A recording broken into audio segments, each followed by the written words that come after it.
রাতের বাগদাদ শহর তখন কুয়াশায় ঢাকা।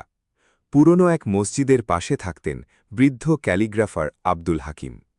মানুষ বলত তিনি এমন এক কোরআনের পাণ্ডুলিপি লিখেছেন যার অক্ষর রাতের অন্ধকারে আলো ছড়ায়। এক রাতে তরুণ ছাত্র ইউসুফ সেই রহস্য জানতে মসজিদে যায়। হঠাৎ আজানের মতো মৃদু শব্দ ভেসে আসে, অথচ তখন ফজরের অনেক বাকি। ইউসুফ দেখে মসজিদের ভেতরে রাখা পাণ্ডুলিপির অক্ষরগুলো নীল আলোয় জ্বলছে। ভয় আর বিস্ময়ে সে কাঁপতে থাকে। ঠিক তখন বৃদ্ধ হাকিম এসে বলেন, যে হৃদয়ে পবিত্র থাকে শুধু সেই এই নূরের আলো দেখতে পায়।